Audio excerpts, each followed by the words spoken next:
Ryan Anderson escribe el prólogo del libro de Carl Trueman, titulado Strange New World, Nuevo Mundo Extraño.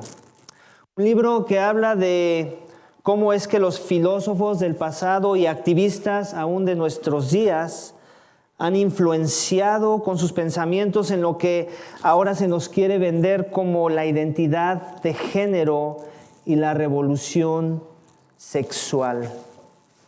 Ryan Anderson describe lo siguiente en el prólogo. El yo moderno se encuentra a sí mismo en lo que Robert Bellah ha descrito como una cultura de individualismo expresivo, donde cada uno de nosotros busca expresar lo que hay en nuestro ser interior en vez de vernos como personas que son parte de comunidades y sujetas a las leyes naturales y sobrenaturales, donde la norma es la autenticidad de los sentimientos internos del individuo en vez de la adherencia a verdades trascendentales. Este yo moderno, continúa diciendo Ryan, entonces no rinde cuentas a los teólogos que predican cómo es que debemos de conformarnos a Dios, sino a los terapeutas que aconsejan cómo es que debemos de encontrar la verdad en nosotros mismos. Esta terapia moderna, centrada en el yo interior, aconseja a las personas a ver como verdad sus profundos deseos sexuales. Si nuestra sexualidad, continúa diciendo, es nuestra verdad más importante y profunda, y la política de nuestros días se trata de promover la verdad en la cultura, entonces vemos que era inevitable que el sexo no se volviera un tema de asunto político. ¿Por qué te comparto esta cita de este prólogo de este libro, iglesia?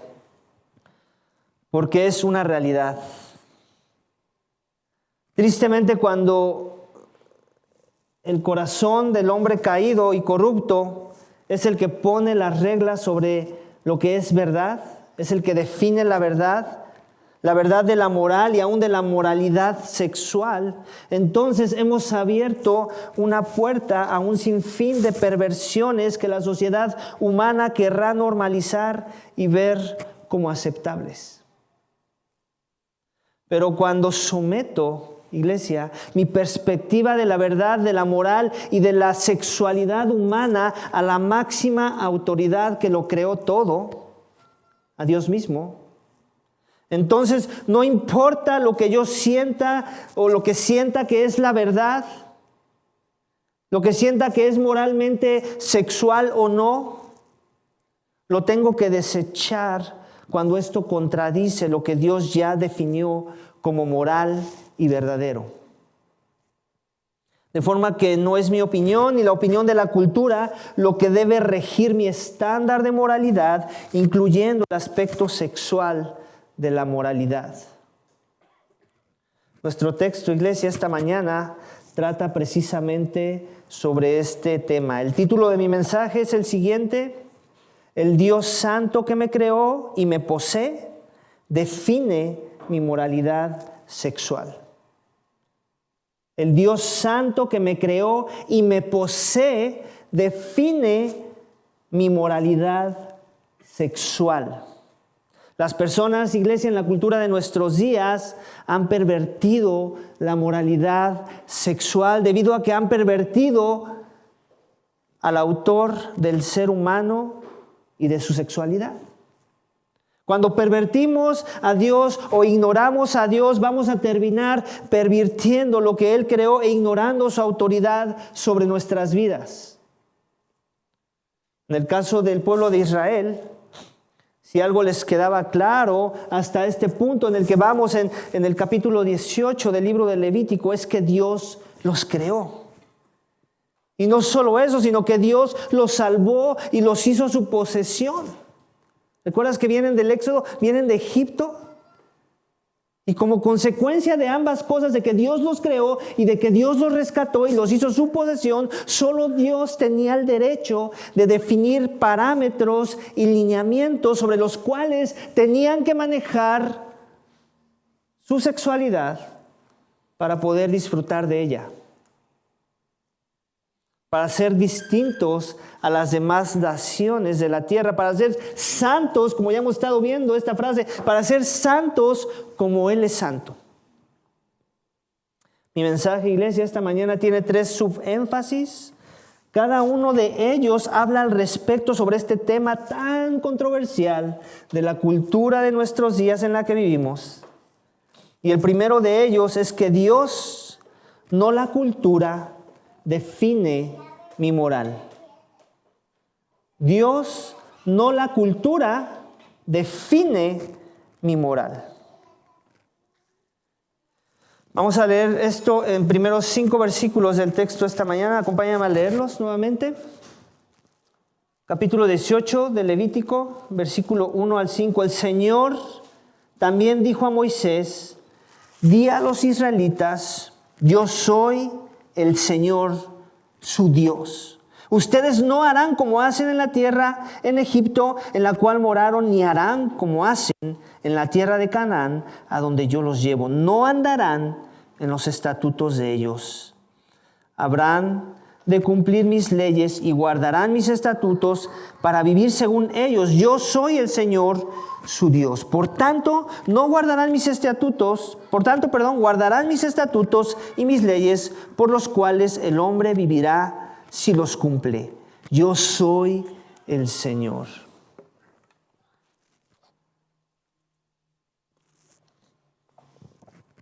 El color del auto que Dios nos permite tener a mi familia y a mí es blanco con azul. Antes era blanco, solo que yo le agregué el color azul. Yo lo pinté junto con mi hermano, por decirlo así. Y habrá quien no le guste que mi carro sea un carro bicolor, blanco con azul. Habrá quien no le guste que tenga el blanco nada más, si le gustó el azul, pero no le gustó el blanco, o viceversa. Habrá quien le guste el blanco y no le guste el azul. Pero últimamente, si te gusta blanco o azul, o solo blanco o solo azul, a mí no me importa. Es mi carro, es mi posesión, y yo decido el color de mi carro.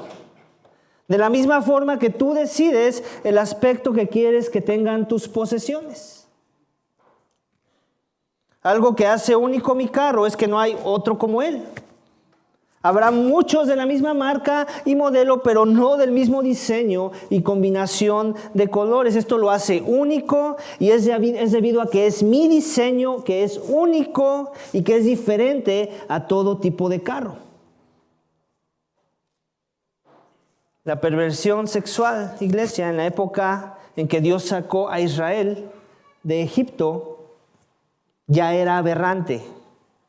Y cuando Dios salvó a Israel de la opresión de Egipto, los salvó para posesión suya y para hacerlos únicos en su manera de vivir y relacionarse con el Dios vivo.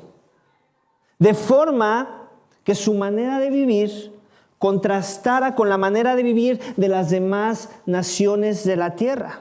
De forma que su estilo de vida sería único debido a que su moral provenía no de la cultura, no de la influencia de la cultura de la época, sino de Dios mismo, el que los hizo su posesión.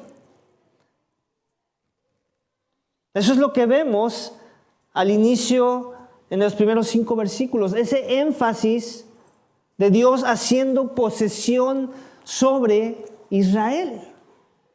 Antes de empezarles a dar instrucciones de temas complicados, Dios quiere que quede algo muy en claro, que Él es su Señor, que Él los posee, que Él es el que va a dictar las reglas de aquí en adelante para sus vidas, no ellos. Y por eso dice, el Señor también dijo a Moisés, di a los israelitas. ¿Te das cuenta? No nada más se lo está diciendo a los sacerdotes levitas, no nada más es un grupo elite, unos escogidos de entre el pueblo, es todo el pueblo. Di a Israel, a todos: ustedes no harán como hacen ¿en dónde? En la tierra de Egipto, en la cual moraron, ni tampoco como hacen en la tierra de Canaán, donde yo los llevo. ¿Te das cuenta? Todavía ni siquiera están ahí y ya les está diciendo cuál es la expectativa que tiene sobre sus vidas. Ya les está diciendo, no como experimentaron, no como pudieron ver, no como seguramente tal vez practicaron en Egipto. Que recuerdas que no estuvieron ahí unos meses nada más. Estuvieron años. Fueron influenciados por la cultura de Faraón y de los egipcios. Y seguramente muchas de las prácticas paganas que ellos experimentaban en esa región, el pueblo de Israel, ya eran parte también de su identidad, de sus prácticas. Pero ahora había pasado algo distinto. Ya estaban en una posesión distinta, en un dominio distinto, no en el dominio de Faraón, sino en el dominio de Dios. Y como tal, las reglas del juego cambiaban. Y Dios tenía una expectativa sobre sus vidas. Y la expectativa la quiere llevar a este nivel, que no solamente no van a imitar a Egipto, tampoco van a imitar a Canaán o a los pobladores de esa región. Y lo quiere dejar muy en claro desde el principio. Todavía no les dice qué es lo que no quiere que imiten, simplemente quiere que les quede claro que estas son las reglas del juego. Dice, no andarán en los estatutos de ellos. Habrán de cumplir, y está haciendo ahora un contraste, lo que sí harán. Habrán de cumplir mis leyes y guardarán mis estatutos para vivir según ellos. Y luego vuelve a hacer esta declaración: yo soy el Señor su Dios. ¿Te das cuenta en la repetición, si algo hemos dicho, de cómo los judíos, los hebreos, querían hacer un énfasis en las palabras, en la importancia y la relevancia del argumento? No era con negritas como tú y yo lo hacemos en nuestros días o poniendo emojis, no. Era con la repetición de palabras. Y si hay un énfasis que Dios quiere hacer a través de este lenguaje, es precisamente esto: que Él es Dios y ellos no son. Que Él los posee, ellos no se poseen a sí mismos. Ellos eran esclavos de la injusticia, esclavos de la maldad, esclavos de Faraón. Ahora eran esclavos, pero de Dios. Seguían siendo esclavos, pero de un rey justo, amoroso, santo, misericordioso. Dice, por tanto, versículo 5, guardarán. Es otra vez un énfasis en las palabras. Primero, guardarán mis leyes y mis estatutos. Ahora, por tanto, guardarán mis estatutos y mis leyes. Es las mismas palabras intercambiadas. Quiere que quede claro, bien grabado en sus mentes, en sus corazones, las reglas del juego. Este es el principio general. Después va a entrar en los detalles, pero si el principio general está ahí, ellos van a poder vivir los detalles. Y eso sigue pasando hasta nuestros días. Muchas veces las personas vienen a consejería y esperan, muchas veces la expectativa, muchas veces porque hay una mala enseñanza, un trasfondo malo de la iglesia de la que venía, pero muchas veces es porque simplemente son nuevos en la fe y es la primera vez que entran en un proceso así. Y las personas van a la consejería pastoral y esperan que se les dé cada detalle de lo que hay que hacer. Y el trabajo de alguien que quiere hacer un buen trabajo y honrar a Dios con una consejería, sin importar si es pastoral o entre hermanos, no es darles cosas que hacer, con todo y que hay algunas veces que hay que hacerlo. La esperanza más fuerte y el énfasis más grande es dar principios. Mira, ¿entiendes este principio? ¿Entiendes que le perteneces a Dios?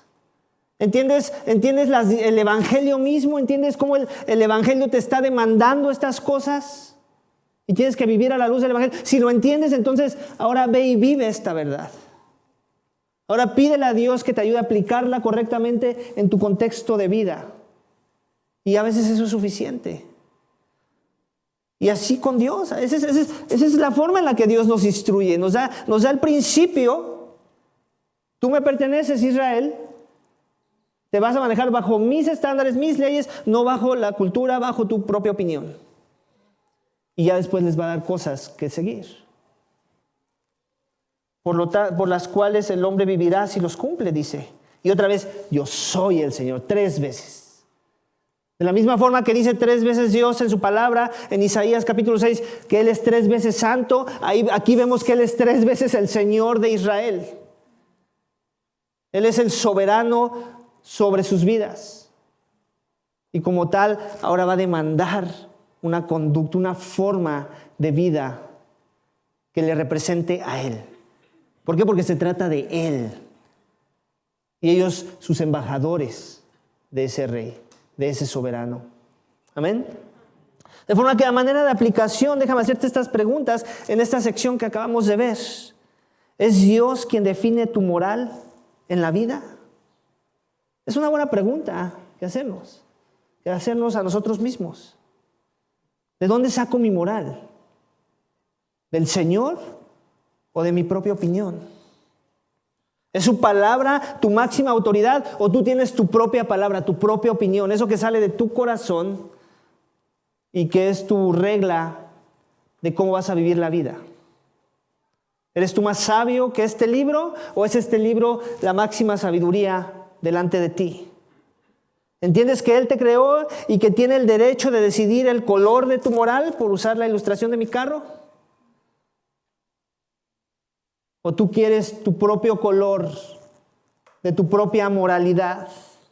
¿Entiendes que Él te posee si eres cristiano? Que te compró a precio de sangre, que ya no te perteneces y que solo Él es el que regula las leyes sobre las cuales tienes que someter tu vida. ¿En verdad te sometes a este libro? O a la primera que alguien viene y te dice, oye, mira, aquí dice que esto que haces como que no va. Sacas los guantes y empiezas a tirar al aire golpes. Empiezas a torcer este libro, empiezas a quererlo aplicar de formas que la Biblia misma no lo aplica. Porque el orgullo es más grande, porque tu perspectiva es mejor, porque Dios no es tan sabio.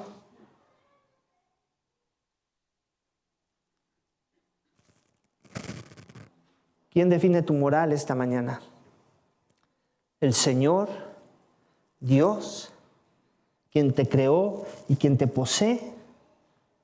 ¿O la cultura de nuestros días, las noticias, o tu propia opinión?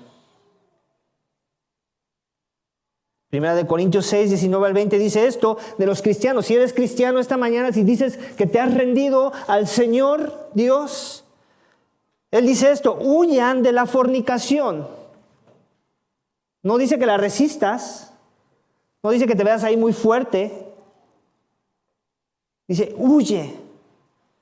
Todos los demás pecados que un hombre comete están fuera del cuerpo, pero el fornicario peca contra su propio cuerpo. Luego dice, ¿no saben que su cuerpo es el templo del Espíritu Santo que está en ustedes, el cual tienen de Dios, y ustedes no se pertenecen a sí mismos? Énfasis en esa declaración. Cristiano, esta mañana tú no te perteneces a ti mismo.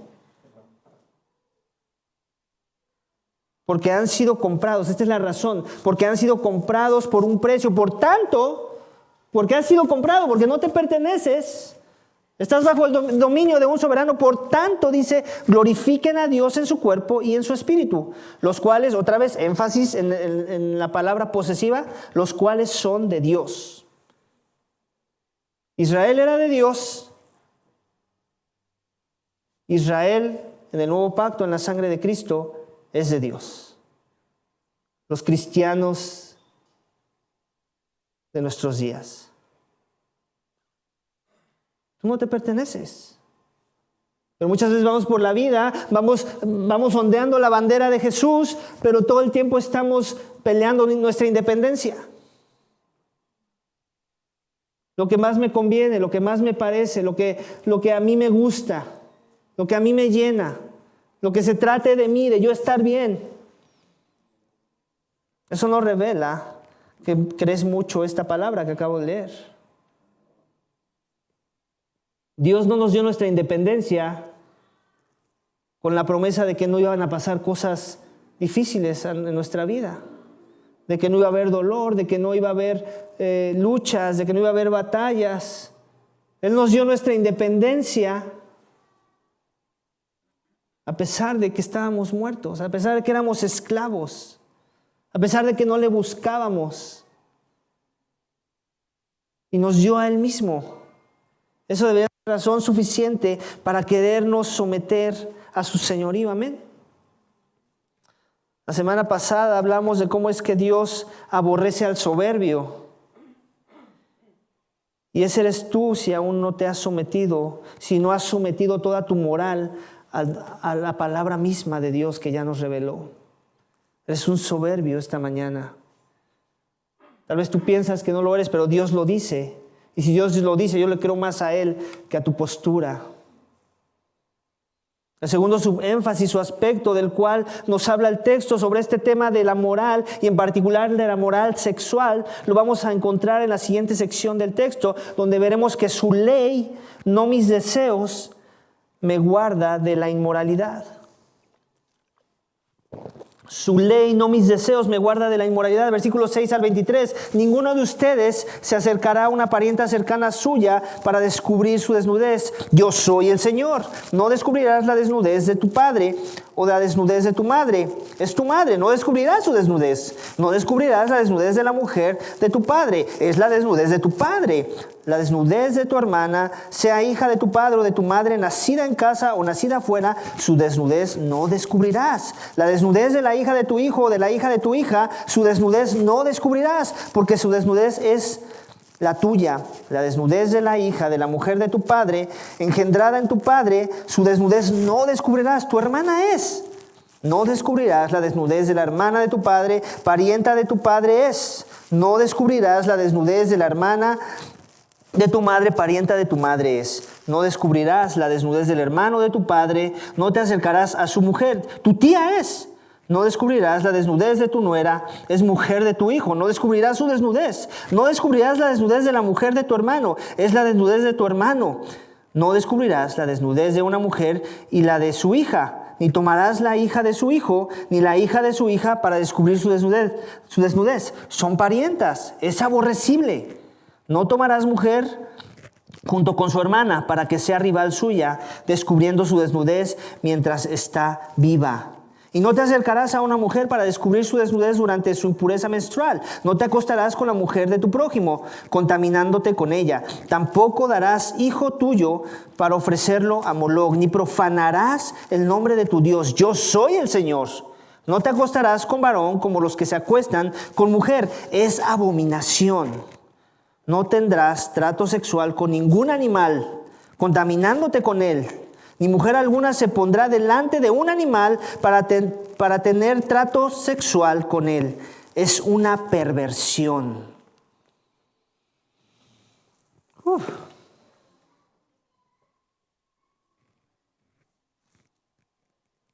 Las emociones y los sentimientos, iglesia, nunca pueden llegar a ser el estándar sobre el cual definamos la moralidad.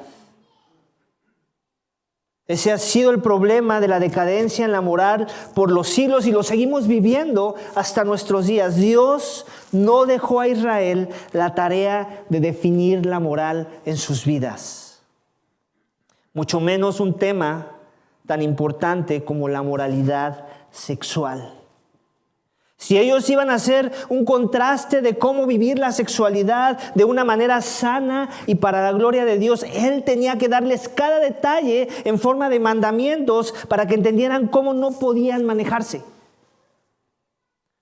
Cómo es que su ley tenía que prevalecer sobre cualquier deseo desviado que pudiera venir del yo interior o de la influencia de las naciones paganas como la cultura cananea o la cultura egipcia. Tenemos que aclarar que de manera muy específica, iglesia, estas ordenanzas aplicaban a los hombres en el contexto de Israel. Que por diseño, y quiero pensar que no necesariamente es diseño de la caída, porque el sexo no es malo, pero se ha pervertido de forma que el hombre, el corazón contaminado por el pecado, lo ha hecho malo. Y esa inclinación que es más sexual de los hombres se ha pervertido de la misma forma y se ha llevado a niveles desastrosos, aborrecibles, según la palabra de Dios. Y aunque los mandamientos en el contexto de Israel son de manera directa para los hombres, los principios aplican tanto a hombres como a mujeres. Vemos en el texto, esta porción es larga, pero la podemos resumir, que específicamente Dios prohibió el incesto. ¿Estamos de acuerdo? Dios prohibió el incesto, versículos 6 al 18. Dios prohibió el adulterio, versículo 20. Dios prohibió el sacrificio de niños, versículo 21. Lo podemos leer nuevamente, versículo 21. Tampoco darás hijo tuyo para ofrecerlo a Moloc, ni profanarás el nombre de tu Dios. Yo soy el Señor. ¿Quién era Moloc? Era un ídolo pagano de la cultura cananea, al cual los cananeos en su idolatría ofrecían sacrificios de niños. Y podemos imaginarnos que mucho del ritual tenía que ver con asuntos sexuales. No por nada está en particular metido este Dios en nuestro texto que habla de la sexualidad. Entonces tenía que ver con esta idea. Tal vez era el Dios de la sexualidad. Y lo involucraban en sus tiempos de perversión, sacrificios de niños. Hay vestigios arqueológicos que se habla de que estuvieron haciendo excavaciones ahí en Siria y encontraron un lugar donde parecía que se hacían cierto tipo de sacrificios, y todos los huesos calcinados que se encontraron ahí eran huesos de niños menores de 2 años. Y lo curioso o lo aberrante, aparte de que existiera eso, era que los niños tenían sus pies rotos, sus huesos de sus pies rotos, para que no escaparan el sacrificio. Así de aberrante es el corazón humano. Así de sucio y pervertido es el corazón sin Dios dictando las reglas. Cuando el hombre propone la forma en la que va a adorar a Dios, la forma en la que va a ejercer su sexualidad, podemos llegar a esos lugares. Tan caídos somos. Y ahora puedes entender por qué ese mandamiento que vemos en el versículo 21. Porque eran prácticas de la cultura pagana de los días, y Dios no quería asumir que ellos iban a entender que tampoco el sacrificio de niños a dioses falsos. Se los quiso poner ahí clarito para que no haya excusas. Versículo 22 vemos que habla en contra de la homosexualidad. Y versículo 23 en contra de lo que llamamos el concepto de la bestialidad, sexo con animales. Y no pienses que no sucede en nuestros días. Son cosas perversas que siguen existiendo hasta nuestros días. De forma que si eres cristiano, todas estas cosas se te hacen aberrantes ahora. Y si no lo eres, tal vez piensas que es un tono muy elevado, tal vez fue imprudente que predicáramos hoy Levítico 18. Pero no nos importa, porque necesitas escuchar estas cosas. Y necesitas crecer en un estándar más sano, en una moral más pura, que no viene de ti, sino que viene de Dios. Y Dios aborrece estas cosas. Les llama perversión, les llama abominación. Ese es el lenguaje que Dios usa cuando se pervierte el propósito por el cual Él creó algo o Él instituyó algo tan sagrado como el sexo. De forma que te quiero hacer algunas preguntas. ¿Cómo has vivido tu vida a la luz de estas ordenanzas en la palabra de Dios? No quiero asumir que aquí, en este recinto, nadie ha violado alguna de estas prohibiciones. ¿Cómo has vivido tu sexualidad? ¿Cómo has sujetado tu sexualidad a Dios? No quiero asumir que no has sido víctima de estas cosas aberrantes. De cuando el hombre se conduce en su sexualidad sin el temor de Dios, sin la moral de Dios. Dios no se quedó callado. Dios habló, el hombre corrompió. El hombre ignoró. Con solo romper una de estas, somos igual de detestables ante los ojos de Dios.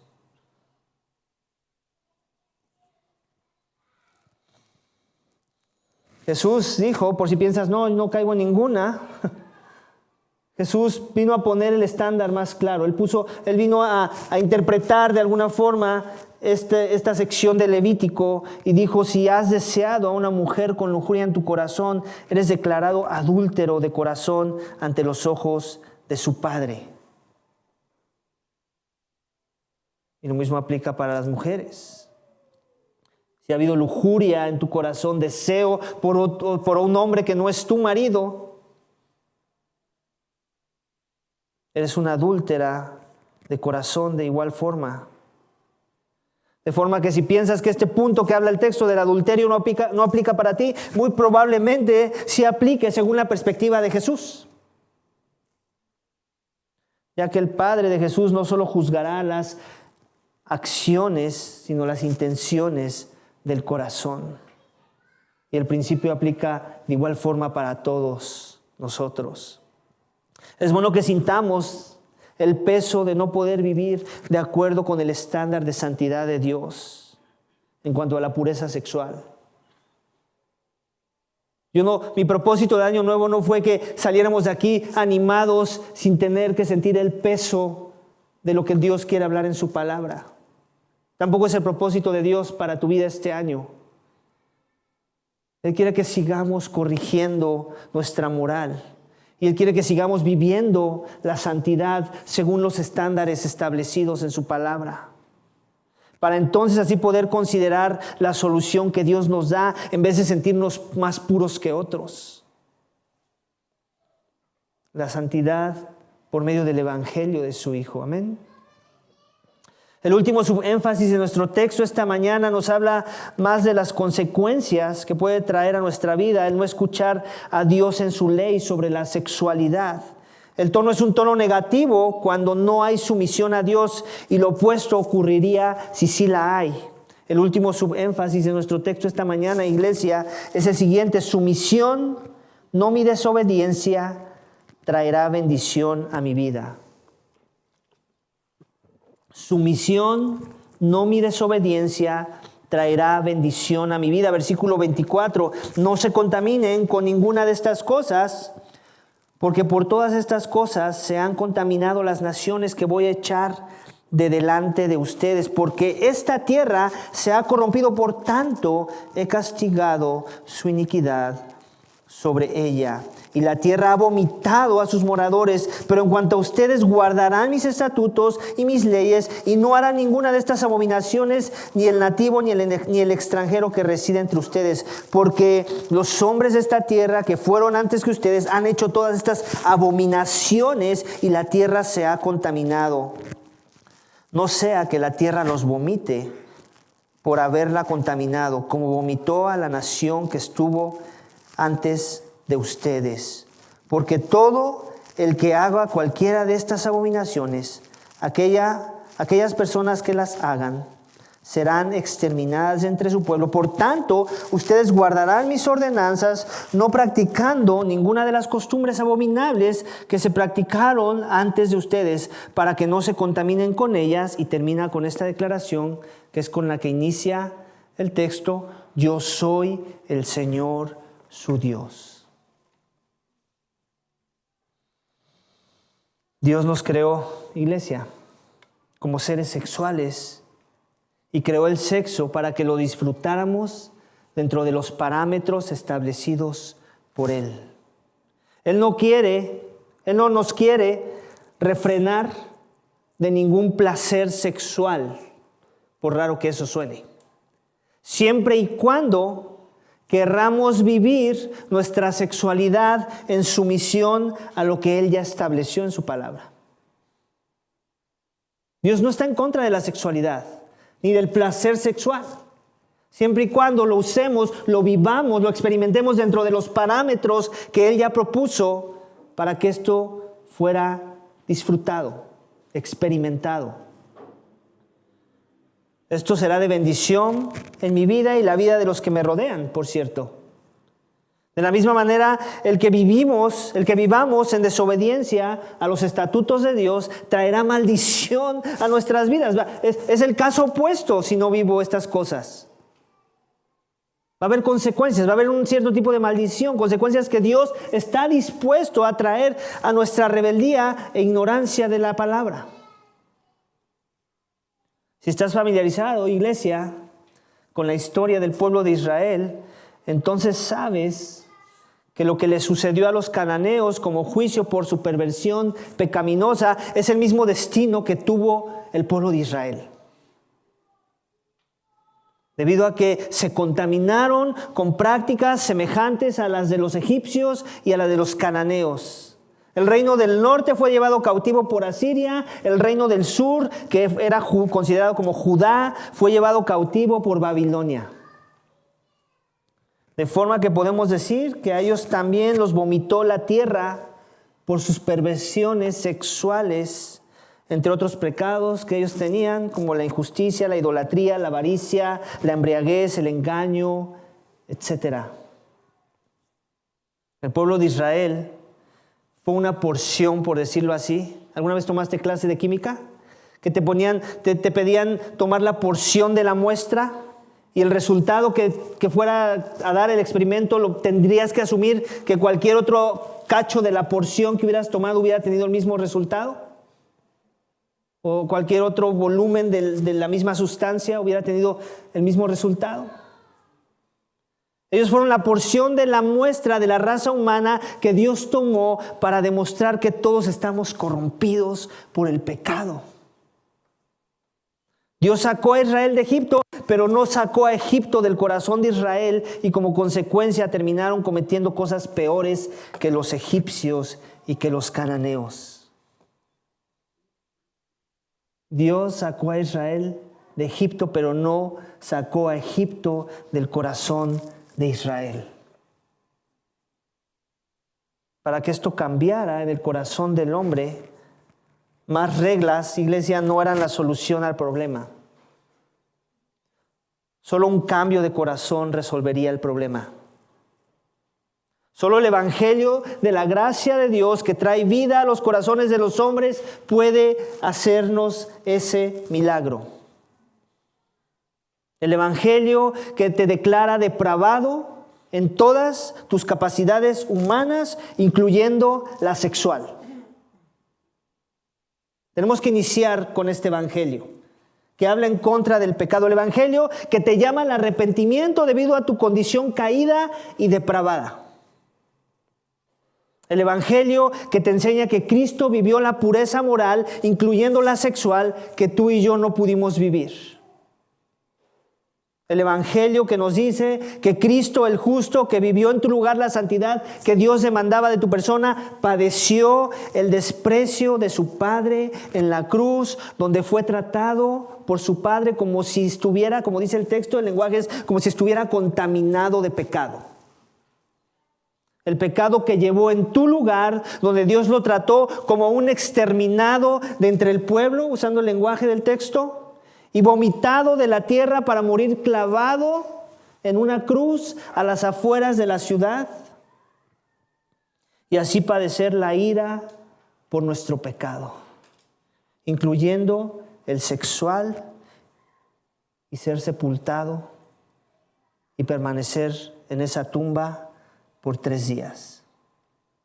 Este mismo evangelio, iglesia, que nos enseña que Cristo resucitó al 3er día, venciendo así el poder de la muerte y del pecado que tenía sometidos a los hombres a la esclavitud del pecado, para que ahora pudiéramos vivir muriendo a este mismo pecado en sometimiento al señorío de Cristo, quien cuando ponemos, iglesia, nuestra esperanza en Él, nuestra fe en Él, nos rendimos a Él por su obra redentora en la cruz, nos da un corazón nuevo, nos da su Santo Espíritu, nos da un corazón transformado y regenerado para ahora poder buscarle, para poder morir a las pasiones de la carne, a mis impurezas sexuales.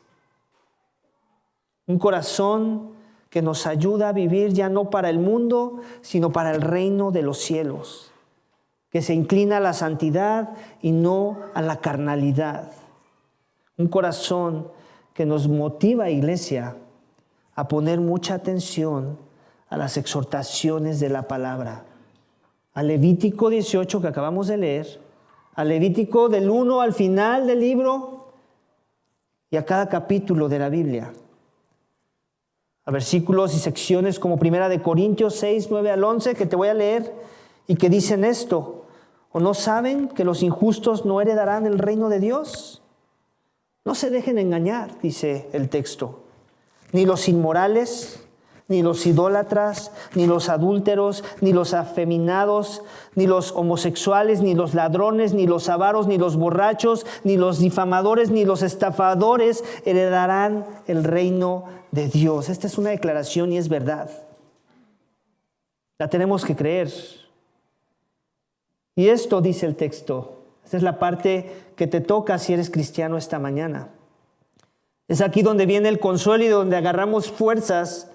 No nada más tenemos que creer la primera sección de este texto, tenemos que creer versículo 11 que dice: y esto eran algunos de ustedes, pero fueron lavados, pero fueron santificados, pero fueron justificados en el nombre del Señor Jesús y en el Espíritu de nuestro Señor. ¿Te das cuenta el lenguaje? Está hablando en tiempo pasado, fueron. Como si ya no hubiera más pecado en mi corazón, pero lo sigue habiendo, ¿cierto? De la misma forma que a ellos les habla como si ya los hubiera echado y todavía no los ha echado a los cananeos. En la mente de Dios ya sucedió. Y la razón por la que sucedió es por la fe en el Hijo, en el nombre de Jesucristo y en el Espíritu de nuestro Dios. Ese que inició la buena obra, ese que regeneró el corazón y que lo cambió, ese corazón de piedra, ahora es uno de carne que palpita y que late para Dios y que considera su voz y que anhela obedecer su palabra. Últimamente, iglesia, solo aquellos que en verdad hemos sido justificados en el nombre de Jesucristo y en el Espíritu de nuestro Dios podemos luchar en contra de cualquier perversión del pecado, ya sea la sexual o de cualquier otro tipo, como se menciona en el texto que te acabo de citar. En el texto que te acabo de citar, con respecto al pecado sexual, nada más menciona los inmorales y luego también los afeminados, que podrían ser sinónimo de lo que acabamos de leer en Levítico. Todo lo demás son otro tipo de pecados que están dentro de la misma lista porque son igual de aberrantes ante los ojos de Dios. Los adúlteros también está ahí, los idólatras, homosexuales, los ladrones. La avaricia está en esa lista. Los borrachos, los difamadores. A veces como que no condenamos tanto esos pecados. No, nada más habló mal de él. Está en esta lista. Es igual de aberrante y despreciable a los ojos de un Dios santo. Solo los que hemos confiado en verdad en Jesús podemos luchar en contra de estas maldiciones de la carne. Si tú vives esclavo a tu pecado esta mañana, si te identificas con un patrón y vives según la maldición de algunos de estos pecados de esta lista, si practicas la iniquidad, si no te arrepientes, si no has confesado a Cristo, puede ser en el área sexual o cualquier otro pecado inmoral, es debido a que no has venido a Cristo Jesús. No te has rendido a sus pies para que Él perdone tu transgresión, limpie tu pecado, pague la condena por tu pecado y también cambie tu corazón de piedra por uno nuevo con afecciones puras para Dios. Donde ahora vas a odiar las mismas cosas que Dios odia y amar las mismas cosas que Dios ama. Si ese eres tú, Dios te está llamando esta mañana a arrepentirte de tu pecado y a poner tu fe en Jesús para que el cambio verdadero pueda llegar a tu vida. Iglesia, en conclusión, la cultura de nuestros días eleva mucho la opinión, ¿cierto? La opinión personal, la opinión de las leyes de los hombres por encima de las leyes de Dios. Y también sabemos que el trabajo de la política es estar al servicio de los hombres y de la verdad. Pero ellos han manufacturado su verdad. Y si de sus sentimientos viene la verdad, entonces el trabajo del Estado es hacer valer los sentimientos de las personas. Y por eso vemos todo tipo de perversión que ni siquiera se mencionan en la lista de Levíticos, como la identidad de género, el cambio de sexo, si es que eso se puede en verdad, pero nos quieren hacer creer que se puede. Todo tipo de perversiones, como que la maldad ha crecido en el corazón del hombre y que queremos normalizar. Pero Dios estableció que aquellos que somos su pueblo, su posesión, vivamos vidas santas, con una moral correcta en todas las facetas de la vida. La cultura de nuestros días, iglesia, escúchame bien, continuará proponiendo ideas torcidas de cómo vivir la sexualidad. Debido a que la cultura es formada por hombres y mujeres con corazones torcidos que en su mayoría conforman nuestra cultura. Nuestra labor, iglesia, el llamado es este, nuestra labor como creyentes es vivir contra cultura y ser el testimonio que Israel no pudo ser de cómo vivimos la moral, incluyendo la moralidad sexual. Y que al hacerlo, el mundo perdido pueda ver una moral tan distinta, tan contrastante, que la única conclusión a la que puedan llegar sea que la moral bajo la que vivimos no vino de nosotros mismos, sino que vino del Dios mismo que lo creó todo. El Padre de nuestro Señor Jesucristo. El Padre de aquel que vivió la moral perfecta en nuestro lugar y por la cual podemos entrar en la presencia de Dios. Quien es un Dios santo que te creó y que te posee debido a que te compró a precio de sangre y que como consecuencia, iglesia, define tu moralidad sexual, entre otros muchos aspectos de la vida y de la moral. Vamos a orar, iglesia, para que seamos ese pueblo diferente a los cananeos, a los egipcios, al pueblo mexicano que no se ha sometido a Dios. Amén. Vamos a orar. Padre, te damos gracias por tu palabra. Gracias porque nos ubicas, Señor, y nos recuerdas que tú eres Señor, que hay un estándar que tú has propuesto como soberano y que tienes la expectativa que nos sometamos a ese estándar. Padre, yo ruego que si entre nosotros hay alguien que aún no te conoce y que le resonó algunas de estas cosas que tú mencionas en tu palabra y que lo condena por su pecado, por su inmoralidad, por lo aborrecible y abominable que son estas prácticas delante de ti, Padre, que le traigas convicción de pecado, que lo quebrantes, que la quebrantes y que pueda considerar tus caminos, Señor, que pueda considerar el perdón de la transgresión a través de los méritos de Cristo. Y que Cristo venga a la vida de esta persona y lo limpie, la transforme, lo cambie de forma que no sea la misma. Y que ahora pueda vivir según tu palabra y según tus estatutos, tu ley que vemos escrita en este texto de manera repetida. Señor, y yo ruego también para los que ya somos de la fe, para los que decimos que ahora tenemos el estándar de Cristo y buscamos la santidad de Cristo, pero que muchas de las veces nos dejamos llevar por las ideas de este mundo, por nuestra propia opinión y queremos pervertir lo que tú has dejado en claro. Y tal vez no estamos cometiendo adulterio, pero estamos viendo cosas que no debemos y deseándolas en nuestro corazón. Tal vez no estamos siendo inmorales, pero estamos viendo pornografía. Estamos viendo imágenes sensuales, videos del TikTok. Y lo justificamos porque hay una broma ahí, porque habla cierta verdad y es chistoso.